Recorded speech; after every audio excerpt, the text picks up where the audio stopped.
Hi everyone, Amy Kennedy here, ceramic artist from Melbourne, Australia.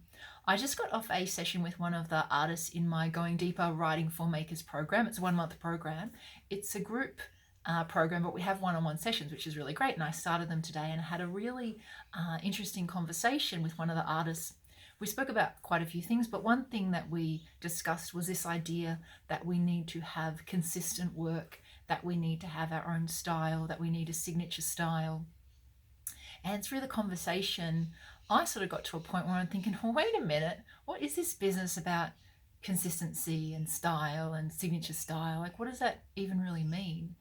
And I was thinking that it's pretty problematic to be thinking about your style. Because for me, my perspective of this is that when you start thinking about that, immediately you're taken to the end point. And if you're thinking about the end point, it can be really hard to create what you want to create. I think that they can be words that are bandied around a little bit, but I think it's really useful for us to think more about them. Because what is consistency? Consistency is when things don't change so much and when it's very uniform and there's no contradiction. Like, do we want our work to be consistent? I don't know, interesting question. With the whole signature style thing, people have spoken to me about it and they have mentioned to me, well, Amy, you definitely have a style. How did you get to your style and how do you develop a signature style? And I don't actually remember what I told them. This was a while ago, but if I was speaking to them now, I think I would say, well, I never intentionally sat down or even thought about what my style could be or what a signature style could be or how I could make consistent work. Never entered my head.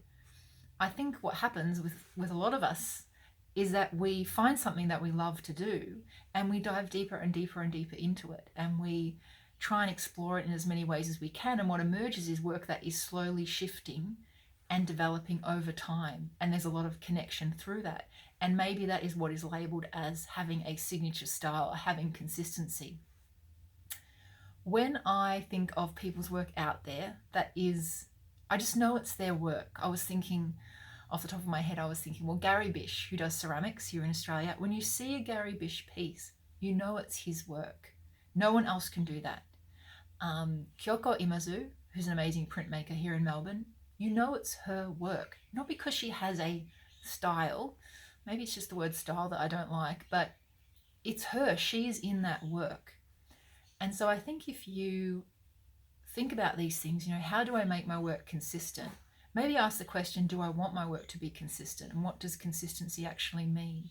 And when we ask ourselves, how do I get a signature style? Well, the question we could ask ourselves is, why do we want a signature style?